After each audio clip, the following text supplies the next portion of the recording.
Okay, welcome to Seger Spar Week 15.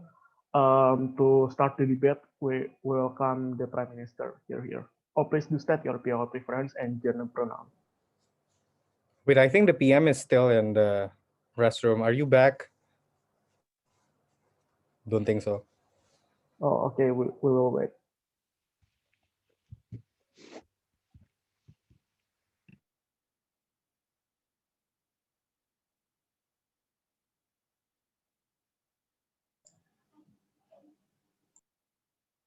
Eh, Hai guys, tadi Oh, gue udah dipanggil belum? oh ya udah. Okay. Welcome to Seger Spar Week 15. Under this motion, welcome the Prime Minister. Please do state your PR preference and gender pronouns before Okay, it cool. starts. Okay. For the PI preference, through chat please, and for the gender preferred pronoun, he, him. Okay, so I'm going to start my speech in 3, 2, 1.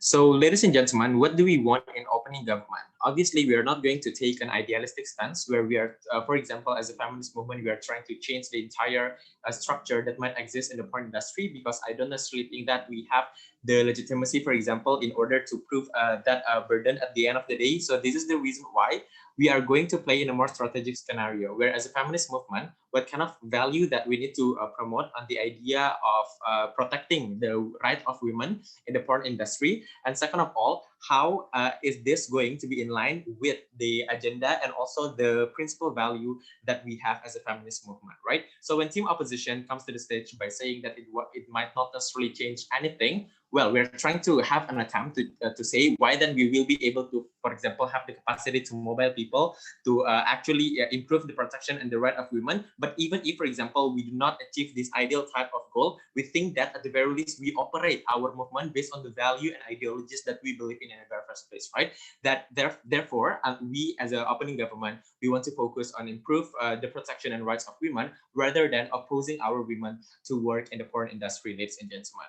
So first of all, the context first that you need to understand is that what happened in the porn industry, right? Why team opposition, for example, never solve the problems that exist in the porn industry. I think that there are several things that might happen that becomes the problem in the porn industry nowadays. Number one, I think that it might be able to enable the idea of commodification of women, for example, making these women as only an object to sexual release and also the fantasy of men, and becoming the subject of objectification that might happen towards men, ladies and gentlemen. But what also happens, second of all, that exists in the porn industry is that there will always be an unequal pay in porn industry, and there's always be a rumor that never have a solvency up until right now, right? There is always a rumors saying that the actress porn star, for example, will be less likely to be paid equally with the male co-star, for example, right? I think this is what happened in the porn industry under their side of the house, right?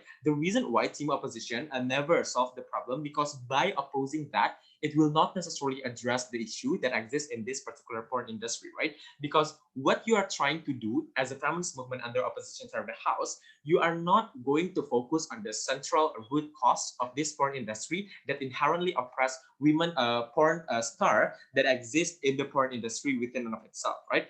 But this is the reason why under their side of the house, they will not solve that particular problem. But I think that under our side of the house, when we generate our movement and focusing on their protection, ladies and gentlemen, what will be most likely to happen, we will fight against this unequal gap that might be happening in the porn industry. We are not, for example, we are trying to work within our ideology, for example, because under our side of the house as a feminist movement, we are not trying to oppose the idea of sex workers, ladies and gentlemen. This is the reason why, at the very least, what we can fight for is that to fight for their basic rights of insurance, for example, to get them free from any kind of risk of their jobs. And this is what other types of jobs provide to their laborers as well, right? I think that this type of privileges that they get as a porn industry laborers also something that they deserve at the end of the day, ladies and gentlemen, right? So this is the reason why under our side of the house, when we are trying to have the idea of the protections toward women, I think this is something that is very beneficial because under outside of the house, we don't necessarily think that women are impossible, for example, to stop joining the porn industry itself. Why is that so? Because this can be the only alternative that they can have to sustain their life at the end of the day, right? When we oppose this, ladies and gentlemen, we do not give them an access to do things that they are confident to do, that they want to do at the end of the day, right? This is the reason why I think we are not going to rip away the alternative that they have in the current status quo to sustain their life, but rather to provide them protection to make sure that we are fighting for their rights, so that this porn industry, for example, will treat them better at the end of the day. I think that this idea of commodification that might exist towards women in the porn industry, the unequal gap under their side of the house, is going to be effective under opening government side of the house, right? But second, I'm going to prove to you why then feminist movement, why then this is within the interest of the feminist movement.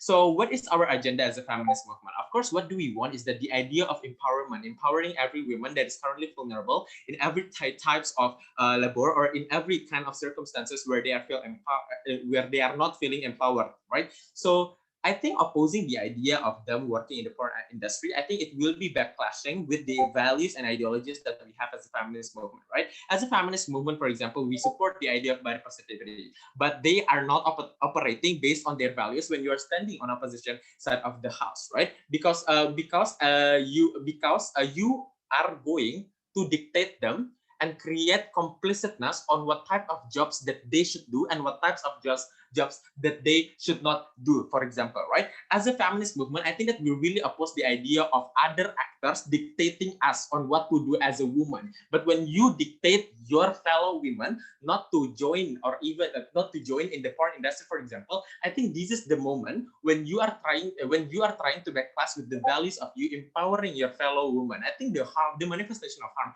of this would be is that your support as a feminist movement will lose its legitimacy, because at the end of the day, your constituent will finally have less trust upon you, ladies and gentlemen, right? I think this is very detrimental for feminist movement to be able to operate, right? But second of all, I think that you have the moral obligation to protect this particular woman. Why is that so, right? Because these women are those who might not necessarily have the agency or avenue to speak up in this porn industry, ladies and gentlemen, right? This is because of what? Because when you talk about the porn industry, most likely the structure of managerial structure of this porn industry, for example, will be most likely to be dominated by male, right? This is the reason why certain I don't want to mention the name, like a certain porn industry has the directed by the man, which makes the storyline is only based on the sexual satisfaction of men, for example, and so on and so forth, right? Making this particular woman, for example, for not being able to have the agency to speak up whenever they are treated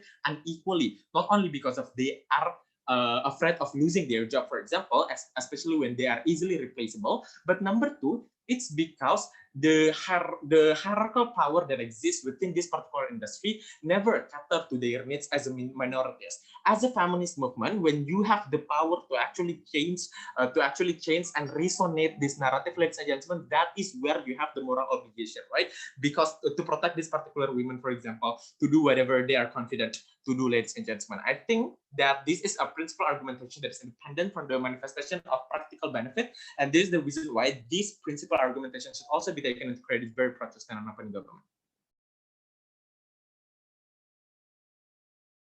Okay, thank you for that speech. Now, leader of opposition.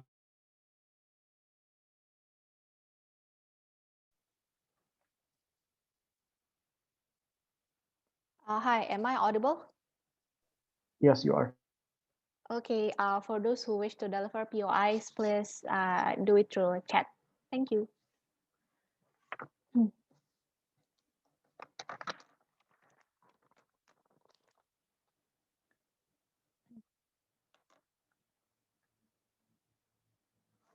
Starting my speech in 3, 2, 1.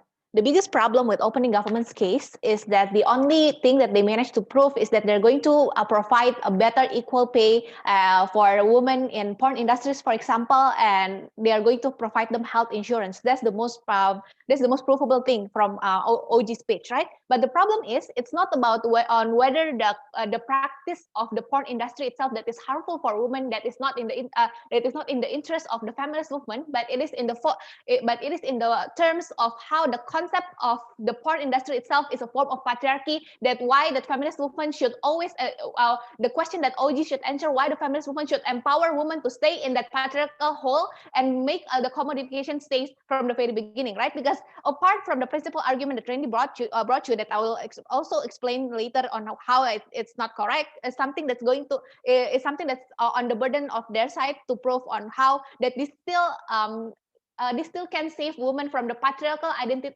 patriarchal concept that as feminist women we really wanna get rid of from the very beginning, right? Because in Bigo, in OnlyFans, for example, the concept of itself on how that men they tell men that they have the power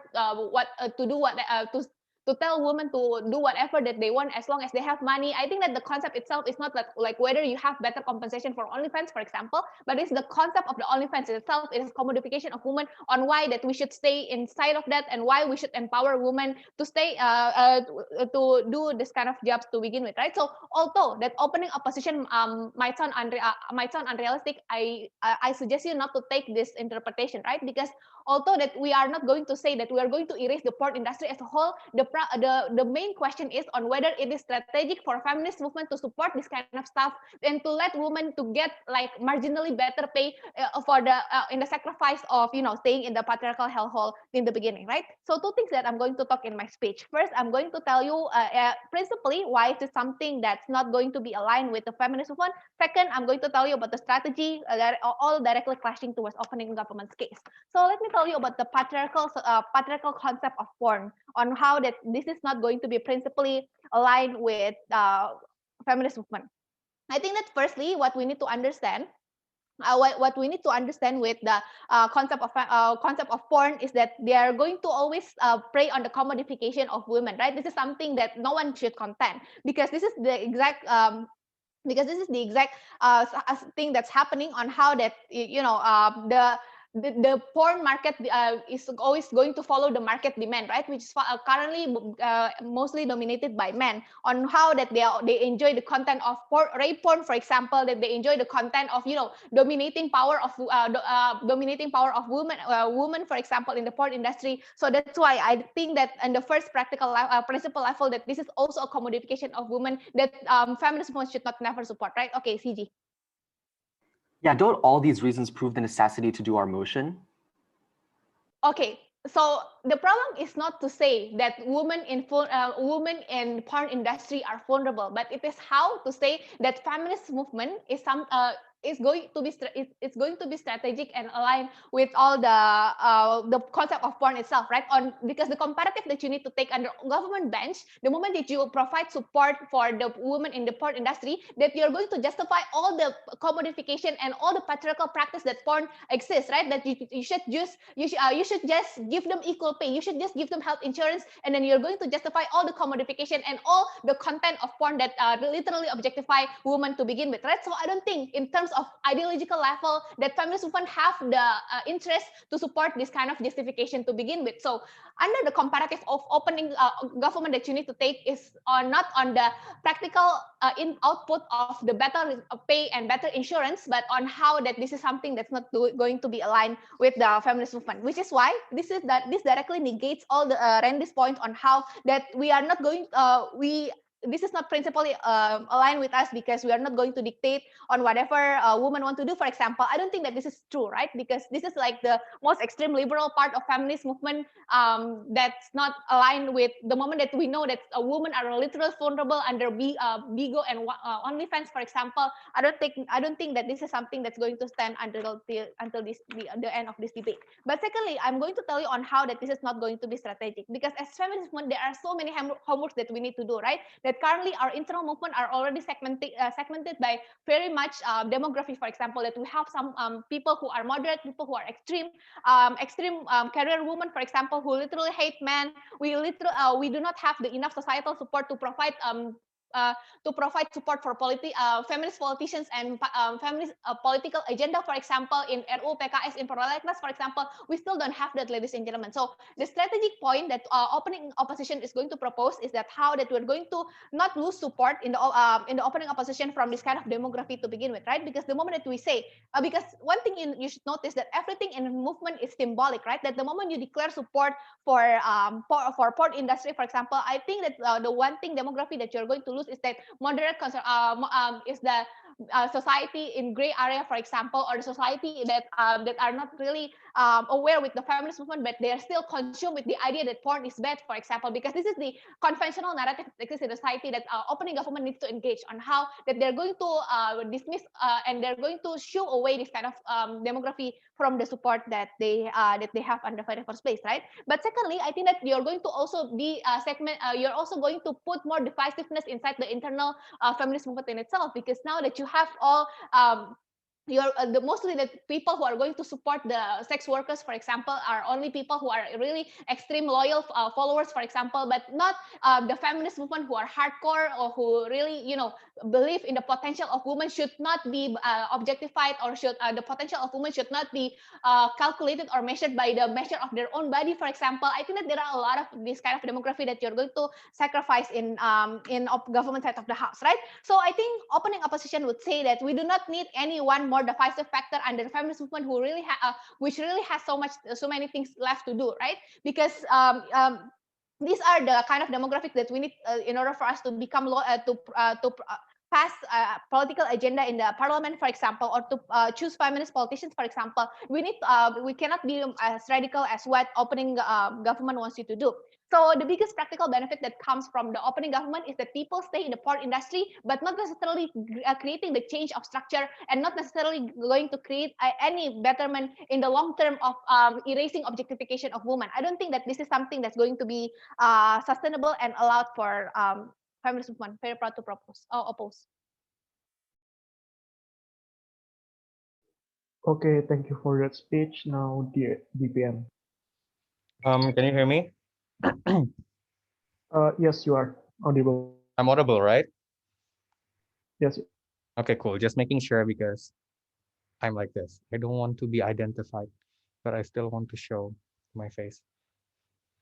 But anyway, okay, I'm going to start my speech in 3, 2, 1. I really wanted to ask to opening opposition, would they support prostitution as well? Because we would like to understand their point of view about women owning their body or choosing the type of jobs that they think is good for themselves, because the system is not currently supporting them, because the system is currently so unfair to women. So that's why we think that when women have the choice and the ability to make sure that this is the type of job that is very suitable to what they think is good for them, we don't see that why we should oppose this.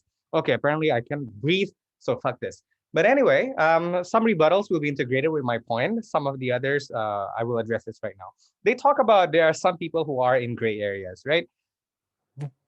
Sis, bro, or whatever, this is the type of people that already oppose the feminist movement anyway. People who think that porn are bad are most likely morally righteous people who think in traditional values and who believe in traditional values, meaning that they are the conservatives that already oppose us anyways, whatever we do. So we don't understand that why it's very important for us to gain their hearts by opposing women to participate in porn, because we don't think that it's going to do anything anyway, and it's not going to change these people anyway. So it's even their burden to prove that they can change. These people in the gray area can change if they oppose these people, women, to participate in porn. If anything, it will only subconsciously affirm that women cannot make decisions on their own, that everything that they need to do needs to come from the approval of feminist movement or things like that, which will only make people feel like feminist movement is such an autocratic organization or something that will not allow its members to choose or things like that. So that's why we think that it's their burden to explain that why then things would most likely be better on their side, right?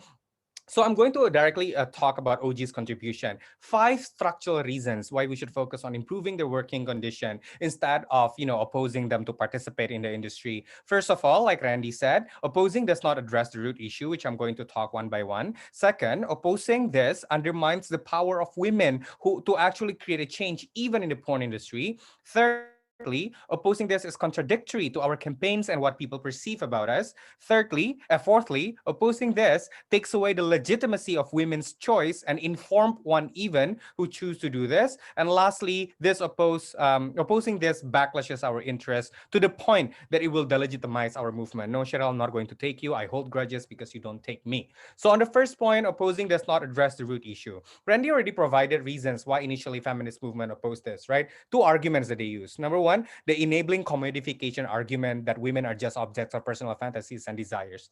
First of all, you have to note that desires and fantasies are innate in human beings, that people are free to have fantasies or desires. You cannot control if people have rape fantasies or things like that. While we know it's bad, but you cannot control that. So that's why what we oppose is the manifestation of fantasies that cause harm to others, such as rape, abuse, etc. By opposing this, it's very harmful because there are women who watch porn. There are women who enjoy porn even. The proof is the rise of female-friendly porn that highlights the guys or things like that, their butts or whatnot, right? The point is, porn industry exists to satisfy your personal desire, so you don't have to force yourself upon others when you know that it's impossible for you to completely reenact your imagination or what you watch on porn because you know it comes to the consideration of other people who might not willing to do it. Some people do find enjoyment and pleasure in themselves. Therefore, you can never remove people's ability to commodify others. It's just human nature. Therefore, the problem is to make sure that these fantasies do not translate to actual harm to these people. Do note that we also oppose child porn or rape-based porn because because they do promote and condone harmful things. Um, so we are also happy to push for change in industry in regards to this matter. So opposing women to participate in industry does not change thing whatsoever because of those innate values. What we need to oppose is the manifestation of that. So you can see that it clearly has nothing to do with all of these 2 points. So opposing women to participate are not going to remove commodification or whatnot. So that's why what we should campaign is to make sure that men, you should not commodify women. Or if you want to do it, just do it literally on your minds without having to impose that on other people because you can never control that. And second, you just don't rape others or don't sexually abuse others. That's the third point. Second, the unequal pay argument. This is exactly the reason to promote equal pay. We realize that this is a widespread problem, right? Not just only in porn. Opposing women to not participate in porn because it does not pay equally, then it's not going to do anything either. That's why we need to push for change and protection. Then on their side, if we can increase the pay, then what? Are you going to allow or things like that? It just doesn't make sense because there's no principle reasoning why we should oppose them. That's why we address the issue by keep on campaigning separately. You cannot run campaigns on empowerment, body positivity, or choice if you oppose women to participate because you demonize women and it's going to be weaponized against you. That's why we need to do separate campaigns, and we believe it can run hand in hand.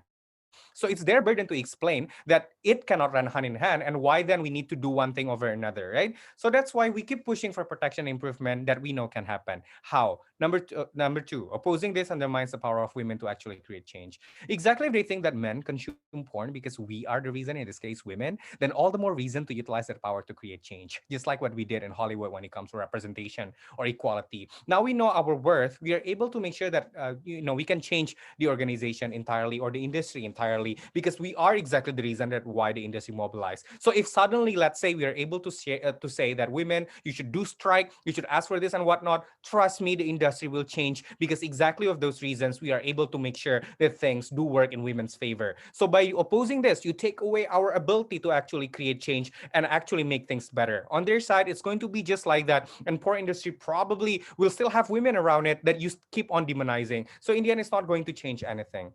Thirdly, it's just contradictory to our campaigns and what people perceive about us. I already talk about how that we also promote about body positivity, choice, empowerment, and whatnot. We just don't think that you can oppose women and run these campaigns hand in hand. Why? Because it's only going to be emboldened against you. It's going to be weaponized against you. That hey, take a look at feminist movement who are being very inconsistent. Then in the end, whatever you do are not going to are not going to happen. Especially if porn also mostly comprised of men who watch them. Then if you're going to do this, you're going to hate feminist movement even more to the point that they're not going to listen listen to you. So that's why we think that it's inconsistent and it's not in line with the branding that we want to build for feminist movement. So that's why it's very important to stay consistent to the point that we must not do both. We can do both together, because what we oppose is the manifestation of the commodification. So that's why we say that doing this will only be contradictory. Fourthly, it takes away the legitimacy of women's choice. We already talk about how some people do choose about this. The fact that some women choose to do OnlyFans because they know that they can decide the price that they want to pay instead of going. So it's on their side to oppose this as well, to the point that when women can decide on their own the kind of content that they want to create, then it would be the kind of world that they oppose as well. So they have to explain that why, when it's self-empowered, when it's an informed choice, you cannot do that. This backlash or interest, I think I already addressed that as well. I want to talk more, but I don't have any time. So yeah, thank you, everyone.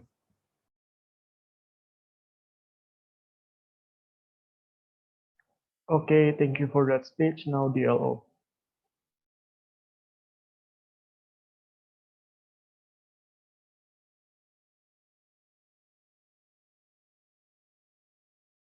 Wait.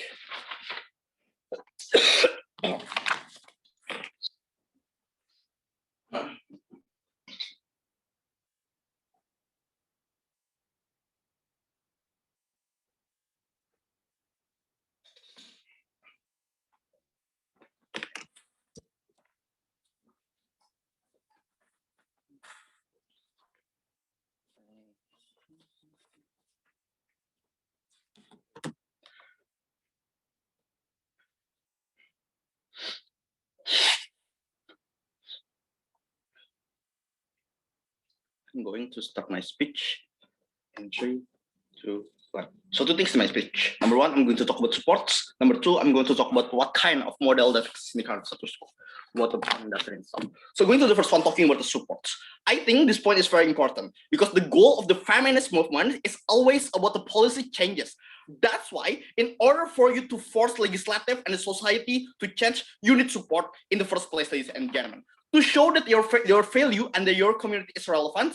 So in order for you to make a change in your society, I think this is always the trend of this feminism, and it's always the goal of the feminist movement at the end of the day.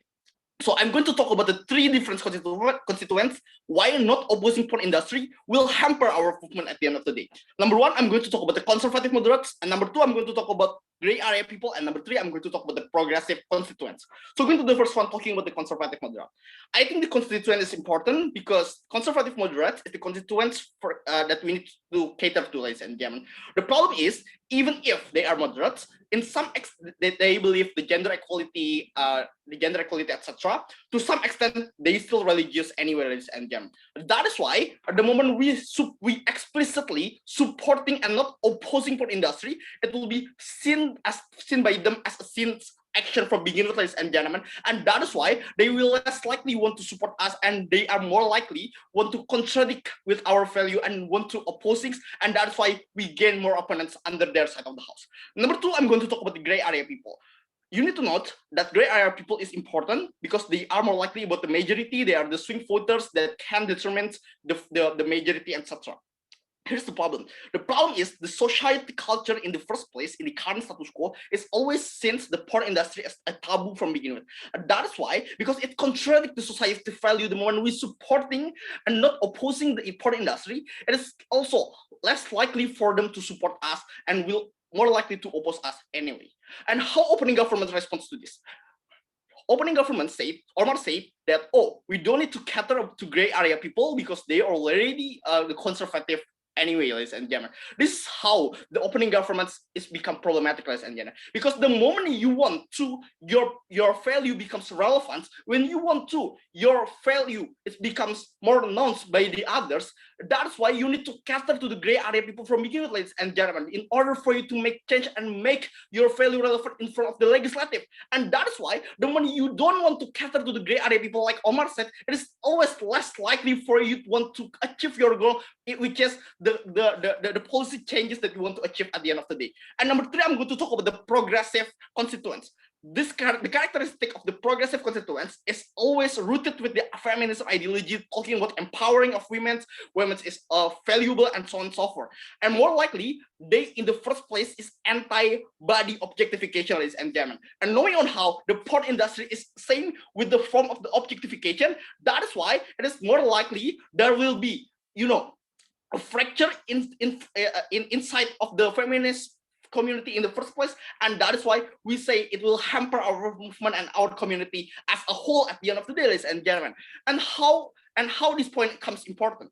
This point comes important to achieve the goal of the opening governments, because the goal of the opening governments is only can fly the moment they can change the policy from the legislative, the moment they can change the company and also the society, the moment they want to reform the porn industry from beginning with. That is why the policy changes is also important under opening governments, and it's only can be achieved, they can achieve their goal only if they can cater to the society, ladies and gentlemen. The problem is the moment you already lost all of the supports from the opening governments and all of the whole of your community will be hampered, it is less likely for you to have the supports in order for you to change the policies, and you want to change the policies that from the legislative or from the company in the first place. So that is why it is less likely for opening governments even can reform or revitalize the porn industry that exists in the current status quo.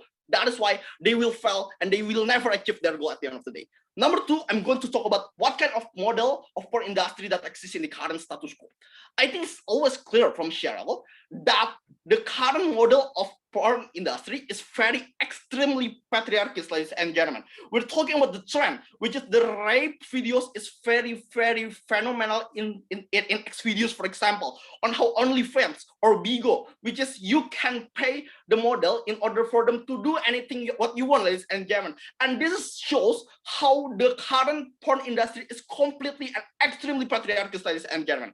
And the problem is, the moment you support and not opposing this kind of model, it means you are directly and complicitly, you support the patriarchal culture in the first place, which is contradict the root of value of the feminisms, which is anti-patriarchy from beginning with, ladies and gentlemen. So how opening governments responds to this, ladies and gentlemen? They say, oh, but there is the value of body positivity, there is a freedom for the women about their body, and so on and so forth. Firstly, you need to note that your freedom is always can be limited. First, and you need to know the problem of the porn industry is same with the problem of the slavery from begin with, ladies and gentlemen, which is you are the slave of the society, you are the slave of the patriarchy, ladies and gentlemen. So even if the slave in itself is consented with the slavery, we always against that, and that is why the problem of the freedom argument coming from opening governments is never can be justified at all. Second response, Omar said, oh, but there is a desire that we need to fulfill, ladies and gentlemen. We say desire is also can be limited. The moment you put someone in the inferior position, ladies and gentlemen, and this is how the porn industry works. The moment with the value of the patriarchies that you always put the women in the inferior position, ladies and gentlemen. So that is why even the desire that the society works on is something that we need to against, because it's a form of inferiority of women from beginning with, ladies and gentlemen. I don't think all of the principal arguments coming from OG is valid at the end of the day, ladies and gentlemen. That is why, number three, in order for all of the arguments coming from opening governments can fly, they need to ensure that they can make the revitalization, that they can ensure that they can reform the porn industry in the current status quo, ladies and gentlemen. But the problem is, it's impossible under two things. Number one, under the policy changes explanation that I've already explained, and number two, about the trend, because the trend in the current status quo that is feminist, that the women is always be oppressed in the porn industry in itself, and it's always be the trend from 2000 years ago in the Bible until the current status quo, that the women is always put in the inferior positions. So that is why if you want to change the trend, you need to change the whole mindset of the society, which is never can be ensured under the opening governments. We don't think porn industry is relevant for a thing that we need to support. I'm very proud to proposing the real value of the feminism.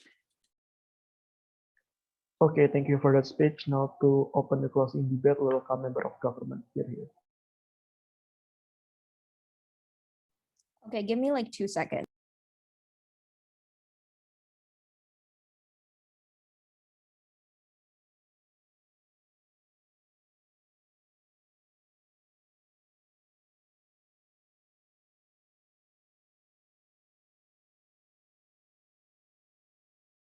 Am I audible? Am I audible? Yes, you are. Okay. I want to say if you want a POI, just chat, but that's because I'm not going to be taking any POIs, I think. But I still want to give you the chance to offer if you want. Also, I'm going to trigger warn my speech because obviously this is a motion that discusses women's body and there is going to be mention of things related to sexual assault. So I do want to trigger warn it. If you want to mute, feel free to mute for 7 minutes. Anyway, starting in 3, 2, 1. I'm honestly quite confused by the wording of the motion because to fight for the fights and protection of women involved in porn industry talks about women who already opt into the porn industry, not just the actors, but also the female producers, filmmakers, website developers, concept creators. But I further want to clarify what protection actually means because I think once I do, once we've clearly defined what it means, that literally leaves 0 arguments for opposition. And that's why I'm a little bit confused by the wording of this motion, right? So how would the protection of females in the porn industry actually work?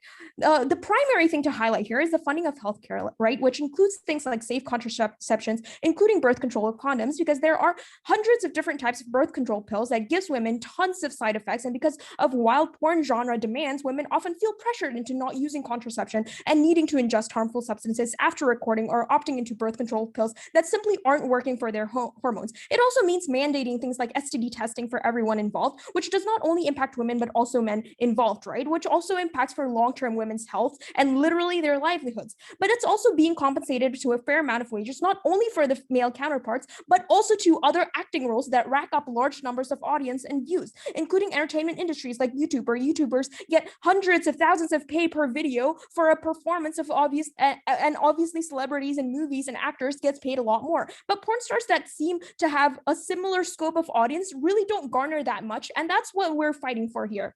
But this also means protecting the rights of women to create their own creative content, like things like OnlyFans accounts, etc., ensuring that those things aren't spreading or being utilized in things like blackmail or derogatory ways, or ridiculous standards like billion-dollar companies like Instagram, who labels women's nipples as porn but don't have the same labeling for male torsos. Pursuing the protection of women means pursuing the rights of content creators in these independent platforms, that their monetized content don't get blindly taken down and labeled as pornography because of the over-sexualization of women's bodies, or how women can be given legal voice or platform to properly sue if they're monetized or secure OnlyFans content or secure Instagram content, for instance, gets spread around or flagged or taken down by the platform itself, right? So these are the types of protection that we fight for. Before I get into my extension, I just want to note that if you don't see of the very livelihoods of women involved in certain occupation as important, then I don't know what else to say, right? So I think the simple model already tells you that the protection of women means keeping these women from the literal brink of death, right? But I'll tell you more on why we protect women in all other facets as well, in all other industries, the point to which you prioritize protecting women in porn industries.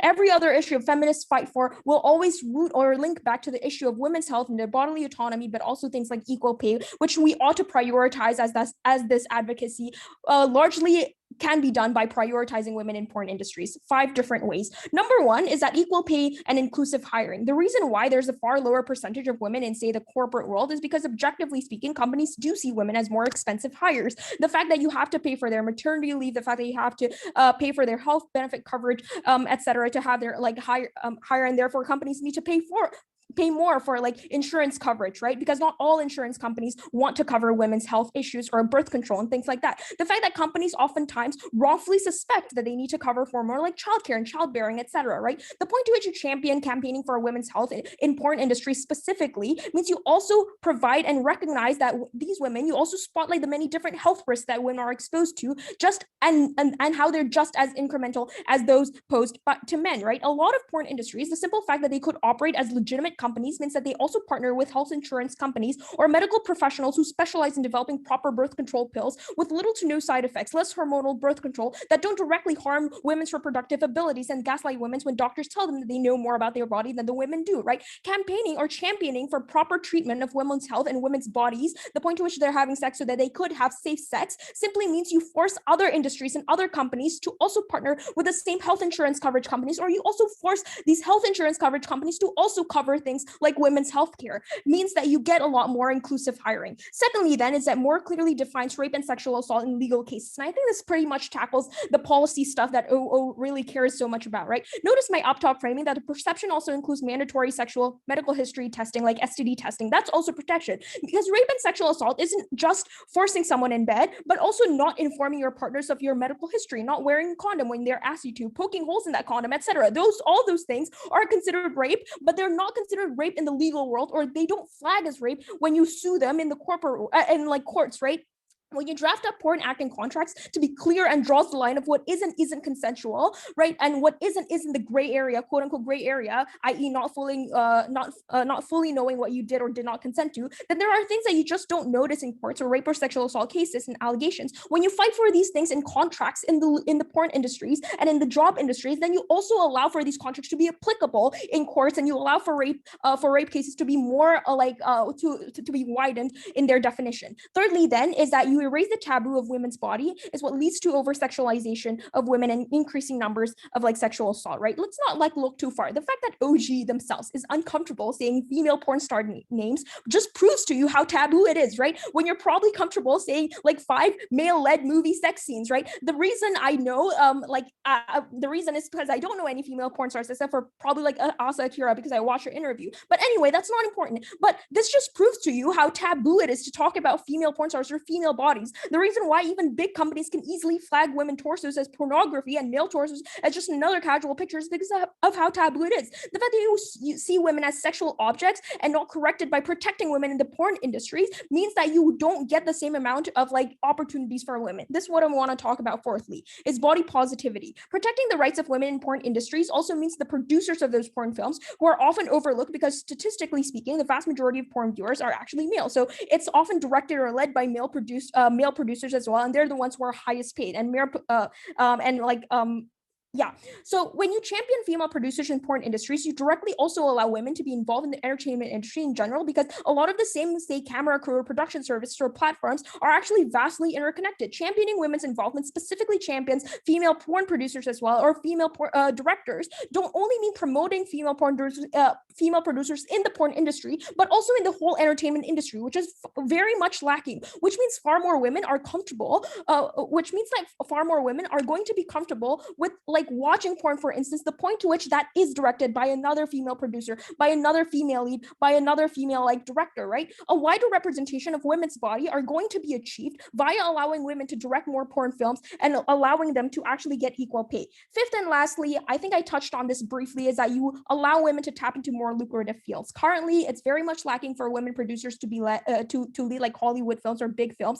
And what most people don't know is that like adult film industry is very interconnected to like other entertainment fields, like even independent platforms like YouTube or OnlyFans, but also bigger platforms like directors in Hollywood films. So you allow these connections to exist when you protect them. I think my whip will just expand on that a little bit. Proud to propose. Okay, thank you for that speech. Now, member of opposition.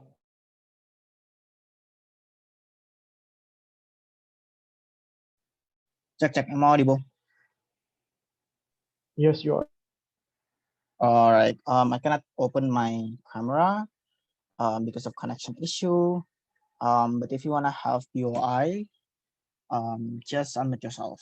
Although probably I cannot. Yeah, I will try to fix you. Play. Starting my speech in 3, 2, 1. Questions to government here is simple, right? Regardless of the benefit that also closing governments try to champion so hard in her 7 minutes, or like opening governments about on how women's protections and whatnot. Regardless of the benefit, I think the agenda very dependent to social capital in order for the benefit to fly. Whether it is through policy votes in parliament in the product of, for example, like RUU PKS, for example, or through massive boycott participated by the consumer of porn industry, right? So if you can prove to you how you cannot gain the social capital that you need to realize your policy to begin with, therefore it's a waste of funding, it's a waste of campaign, but last but not least, it's an opportunity cost for feminist movement who already have limited spotlight to begin with, who already have limited number of policy that they can actually reach into the parliament, for example, or to the general society in general. I think it's much more strategically speaking to just get this kind of women to out of the industry. I think it's much more easier for feminist movement to campaign on that basis, right? So the stance of closing opposition here is simple. I think that we rather opposing women to actually work in porn industry, but rather we're not just opposing and like be like these snowflakes that women in porn industry are bad, but we also give them exit mechanism as opposed to what opening oppositions failed to provide. What kind of exit mechanism that we propose? We're going to relocate these kind of workers to a more generally accepted industry within their choice. So, for example, if these actually women actually want to become an office woman, we are more than willing to actually provide this kind of trainings on management training and so on and so forth. If you want to actually open, like for example, another chat time, for example, we're more than willing to actually provide those kind of like how to make business and so on and so forth. We're still going to give shelter to these workers during the transition process after we getting out these kind of women that actually working for industry and so on and so forth, right? But the question is whether it's actually financially capable. I think it's financially capable. Given that you need money to actually lobby parliament and sound campaign in government side of the house is actually very costly, I think we can have the same amount of money to do this kind of counter mechanism instead of. So I feel like our counter mechanisms can be viable. So no engagement from government that is actually not viable and whatnot, right? But I'm going to integrate opposing governments rebuttals into my arguments, but I'm trying to have like independent rebuttals to what opening government said. They said that, oh, we want to oppose this because we don't, when we actually oppose these people actually work in porn industry, we don't give them access that they're confident and empowered to do. Look, if the concern was confident, just check your note that literally verbatim, Randy said that this concern was that, oh, they're actually only confident working in porn industry. I think the job training, the opening that opposition case provide can raise the confidence of those women operating on other sectors. Because I think the idea of confidence, I presume, is reliant on capability of these women to work in this kind of other sectors. I think that as a woman, if I can able to work in office or as a office woman, there's much more stress in terms of sexual assault policy given by the HR, and I'm much more socially acceptable, I will. But because I don't have that capability, I jump into the porn industry, right? So I think that given that, if we can actually provide more job training to those people, I think that they can actually I think they can like have that kind of confidence to actually work in that office woman and so on and so forth. But secondly is that they said on principle level that, oh, we actually dictate these people to what to do. There's going to feminist backlash value. I don't think that this actually contextually right, because I think that this already happens during the early years of feminism. Right, the notion of you can do it on the feminist movement champion in the 60s, opposing the idea of women want to comfortably live in their home because their only confidence back then was in living in that home because there's no exit mechanism back then. Right, we provide exit mechanisms. I think that our strategy in closing oppositions is basically the same thing as what feminists do, which is actually providing counter mechanism or like mechanism for this kind of women who actually living in porn industry. But one argument in my argument, I'm going to provide you on principle level why porn industry is inherently harmful for feminist movement and can be changed and literally unsavable. So this is going to cater all of this government's concern about on how like this porn industry can be changed, right? So what is the principle of this? I think that porn industry is antithesis with the sense of guilt. Notice that the utilization of guilt in government side of the house is important because you most likely boycott and shame the porn industry in the process. But also, I think feminist campaign in general, when it comes to championing for rights, using these kind of emotions narrative to move the constituents, right? No, thank you. So I think historically speaking, though, I think porn in itself has always been a safe platform for guilty pleasure. I think to a certain extent, Omar has already agreed to this. When you concede to your sexual desire, however fucked up it is, that is why there's so many categories in porn, for example, that can cater to your sexual desire. Like there's literally rule 34 of internet where you can actually like say like debater porn, for example. You can find debater porn, for example, right? But secondly, that porn has always been a safe platform. Please mute. No, thank you. And let out your stress, for example, right? This also applies to even morally righteous people. Can someone just mute your mic? No, thank you to PI. But yeah, this also applies to even like morally righteous people like debater who also enjoys rap porn, not to spill tea. But this engages to the spectrum argument of Omar when they say that those oppose the proposal are people that oppose feminist movement in general. Don't buy their proposal. Don't buy their ideas about this, right? Knowing the spectrum of voters and the externalities that affect their decision making. But so it cannot simplify this. But regardless, if you have to be charitable on Omar premise, I think my characterization of porn industry on how like porn has always been a safe platform for guilty pleasure. That regardless, that we want to get away from this kind of fucked up world where we have to adhere to rights and whatnot or equality and whatnot. I think my characterization of porn industry or the cater to this to begin, right? So idea that you as an average reasonable person, regardless of your ideology, need to be careful in consuming your porn because of this feminist narrative in government side house belong to media that women that you ejaculate for are being severely distressed, they are oppressed in that industry, become a party pooper and massive blue bells for you as a consumer, right? This is why during the drama of Belle Delphine, when she's allegedly doing non-consensual sex activities in her sex step, so, SJWs are being so cancelled on Twitter because the narrative that SJWs are being snowflake and whatnot, right? So even if in best case scenario that you can ensure the right of those women in that industry, you are a feminist woman have limited bargaining power to begin with because you're a minority movement. So you cannot really ensure it can reach to every industry in the world. So therefore, the insecurity that you as a consumer has will still be there to begin with. This is the structural mechanization of opening a portion don't explain on why porn industry are inherently unsavable, because on the characteristics of porn industry that inherently just used as a safe platform for guilty pleasure to actually escape from this kind of SJWs narrative and whatnot, right? And right and quality and whatnot, right? So therefore, when feminists are publicly campaign this will get opposition from the general public and more precisely the general consumer of porn industries, because on how feminist movement are inherently becoming like this kind of blue balls activists, right? So therefore, it's better to actually. So therefore, I think the context are proving you on how like porn industries are unsafeable, but at the same time, we consider that that they are hurt in that porn in that industry. So I think it's much better strategically speaking to actually better to get them out of this porn industry, knowing how unsafeable the industry is. I think we are more strategically better. We are fair to oppose. Okay, thank you for that speech. Notes to observer, please do be careful to not unmute yourself accidentally when other speakers are speaking. Okay, now to close government case, we welcome government whip here.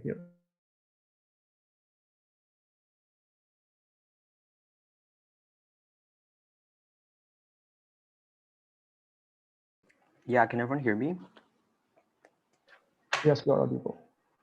Okay. POI through the chat, yeah? Or unmute, I don't care. Just do whatever you want. Okay. I'm gonna start my speech.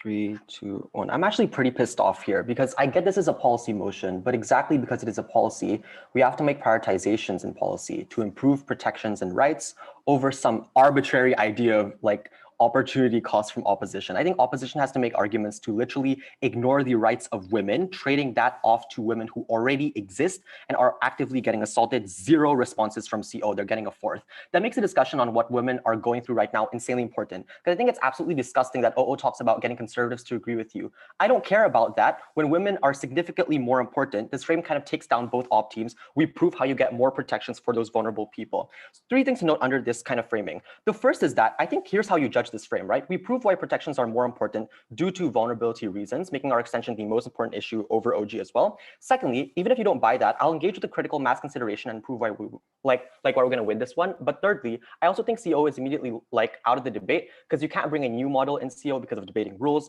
Also, they're just highly unpersuasive, and I'll explain to you why in 2 issues. The first, why this is an important social corrective mechanism, and second is why this will be a successful action, talking about the efficacy of this specific course of movement for the feminist movement. Okay, the first is why this is an important social corrective mechanism.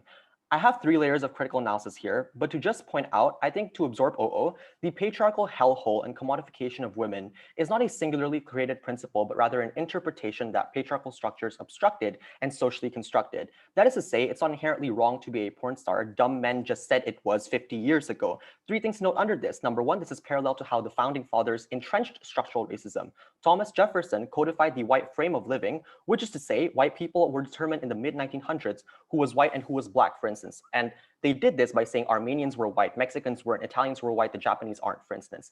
This parallels, like this kind of proof actually shows to you that there is a necessity to flip entrenched cultural codification of correct culture by the patriarchy. Because if opposition is just ignoring this, this will continue to stigmatize against women, and women who are already in the porn industry will never be able to opt out of it, therefore making their corrective mechanism like non-existent. But secondly, I think this is also more than just a fixing society argument. It's an argument to prove that there is absolutely 0 potential of success on opposition. You can only win by intruding into the industry. I think per the consideration of responses, I think CG will take over OG as well. But thirdly, I think think providing the exit mechanism on opposition is impossible per the frame about employers and the continuously existing taboos, as I previously explained. This is also important practically speaking because we wanted to protect them not just in the sense of like the immediate vulnerability, but also the future potential vulnerability in which they are unable to get any kind of jobs, therefore stuck in the cyclical oppression of patriarchal structures in the porn industry. The weighing here is fourfold. One, CG proves necessity to do this singular action in contrast to every other action the feminist movement could do.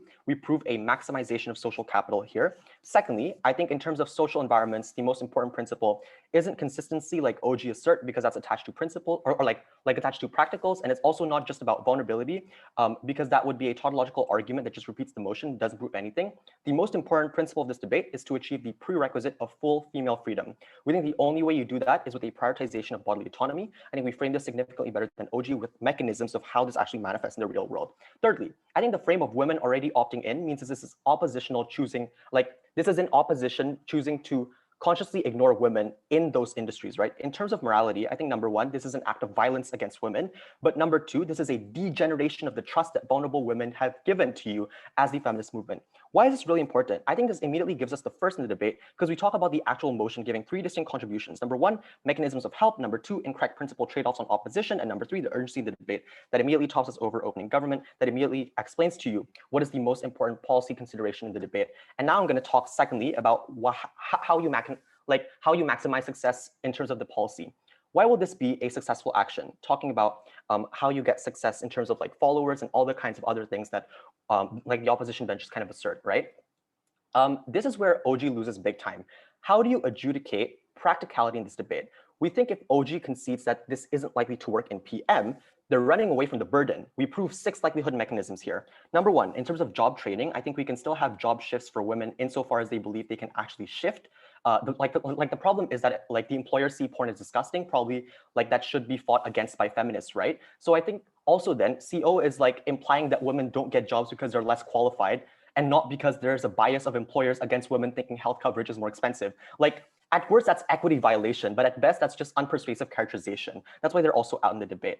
But secondly, I think social media metricization of the nipple mechanism from my sister actually becomes really important because that proves to you how to permeate into society, which is the third thing I want to talk about here. The ability to permeate to people's minds by normalizing the celebration of female bodies and bodily autonomy. I think this is a really like successful mechanism to the extent that everyone just uses social media and that like everyone just constantly gets bombarded by this kind of imagery and this kind of idea of what other people are thinking about.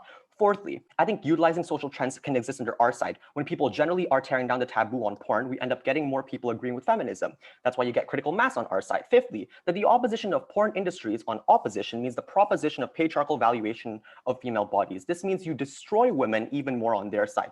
But the sixth and the most important thing here is that there's a higher likelihood to capture conservatives because they are the ones perpetuating bad ideals. As I explained in issue number 1, they are the ones who are perpetuating it, which means that if you leave them away, they can continuously perpetuate it without any kind of checks from the feminist movement. How do you change that on opposition? I'm still not sure. This also flips OO and captures the benefit of our side. And there's so much more to say here, like 4 things here. Number 1, in the worst case, conservatives won't budge, no delta in the number of supporters in OO that just like takes down any kind of argumentation they make. Secondly, they don't make up a large amount of possible additional voters, even if they end up agreeing with feminism. Thirdly, to evaluate, these people are less important than vulnerable women, as I explained at the top of my speech, primarily because vulnerable women are just significantly more worse off. And I also think in order to talk about social recognition, I think it's a bit more important to socially recognize these women who are vulnerable in contrast to socially recognizing people who are already oppositional against us. I think OG also like points this out, was like so silly from what like the opening opposition was talking about in the debate. Finally, I think it just kills the entire opposition case because I'm just so confused what like they were debating this. Like in this case, it obviously was not the motion. At that point, it just becomes a gov bench consideration. The weighing here is twofold. Number 1, to the extent OG runs fully principle, I think principle good must extend towards society. If there's an epistemic gap between liberal elites in the feminist movement and people on the ground, you ought to fix that. And that's the like number 1 priority because you have the capacity to fix it. But number 2, I think the principle correctness of certain feminist actions must rely on 3 metrics. Number 1, general correctness. Number 2, the potential of success. And number 3, the protection of the vulnerable. On general correctness, I think opening government kind of talks about this a little bit. We extend as to how the mechanisms actually apply. Number 2, we talk about the potential of success by flipping the opposition bench. And number 3, in terms of the vulnerable, in terms of their vulnerability, we talk also about the context in this debate. And for all those reasons, we're going to win.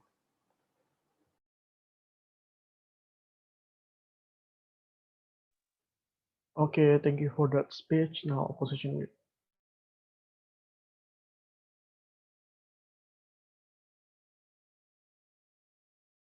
Hi, am I audible?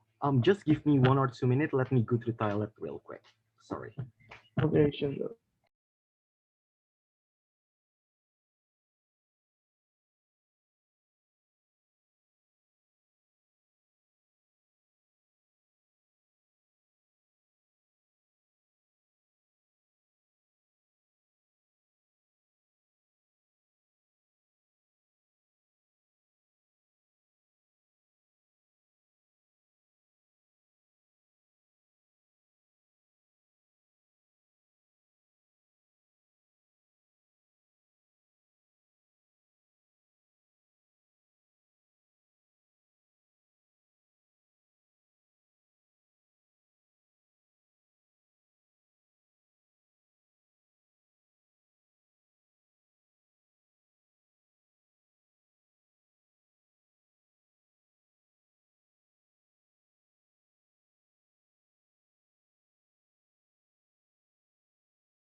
If there's any POI, just unmute yourself, but please do it very please do it with a full concentration. All right.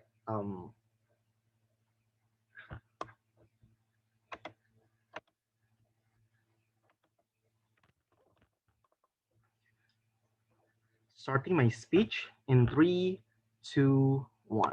If we want to eradicate the norms that and to enhance the power of the woman to be feeling good about themselves and to have those body positivity, I think the questions that we need to ask is whether or not that the end results will justify every means that we are going to take to achieve that points. We do not think that it is fair for us to actually sacrifice the woman, especially those that are not, especially those women, to participate in this kind of industry that are inherently harmful towards the woman in and of itself. This is what closing oppositions are going to argue. I'm going to broadly several framing that, yeah, sure. First, I think that opening opposition is not very charitable towards the government, right? Most of their arguments revolve around the idea that, hey, it is not feasible for the government to actually make these changes because, yeah, if the only way for the government benefits to actually fly is to explain why it will be able to change the entire porn industry structurally. Government, however, has explained, right? Where even when it does not succeed, it always shows what is the feminist movement values to actually accommodate women and to empower women. This is why closing opposition will win this debate, will engage to the best case of government in and of itself. I think that this alone shows to you why the mere actions with the idea of its being successful is already harmful, then I think that closing opposition are going to take this debate. Let's engage several points that are coming from the government, right? First, I think that they never explain to you why women decides to enter this porn industry in the very first place. This is relevant because their arguments on bodily autonomy or body positivity revolve around the idea that women can properly make their own decisions to enter into this kind of industry. If I can prove to you that in vast majority of instances, these decisions are coerced, I think that closing opposition also take this debate. First, I think that Prime Minister explained to you, right, that many of the women decide to participate in the industry because this is the only activities that they can do, and they cannot do any other activities to sustain their living. We argue that exactly because their own characterization, their choice is coerced, because you enter the porn industry not because you actually want to, but because you need to make a living. The pressure for you to sustain yourself, to make yourself being able to enjoy yourself even a day longer, in and of itself, talking away your rationality, and it makes your entire consent become coerced, right? But second, they told you that this backlash are feminism movement values, right? Because we restrict the autonomy of our own constituent.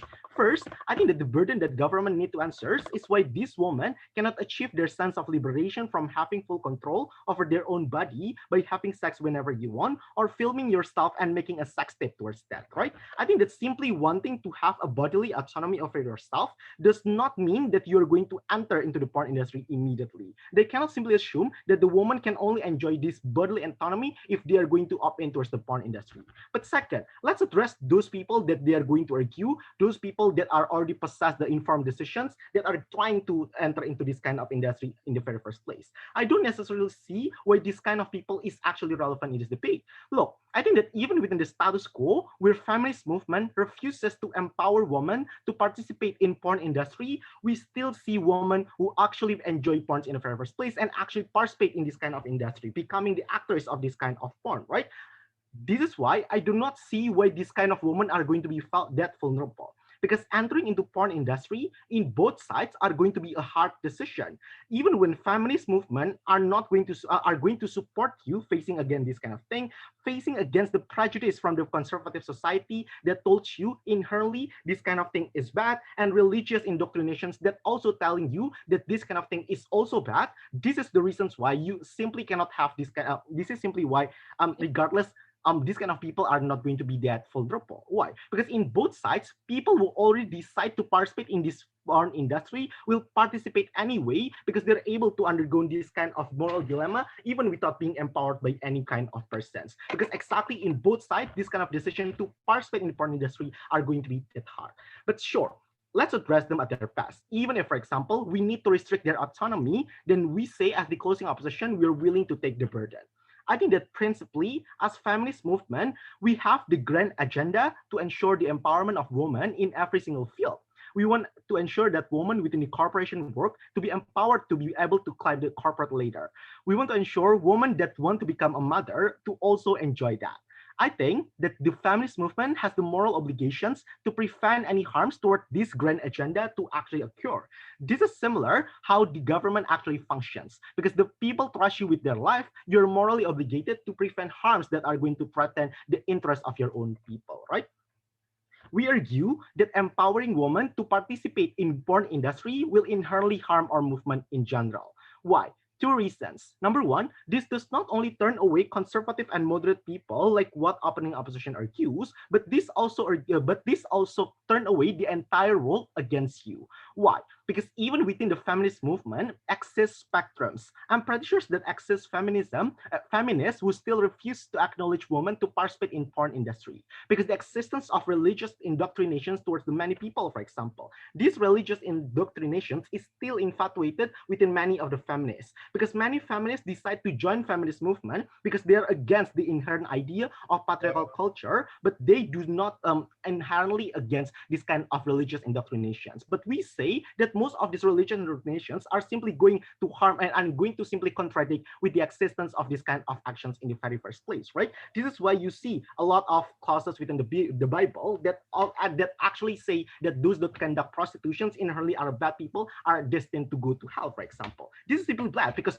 you're going to turn away this kind of feminism because they feel like they're not being accommodated and they're going to turn away this kind of people. It's already six. Second, we think that this reinforces women bad behaviors in the very first place. Why is that the case?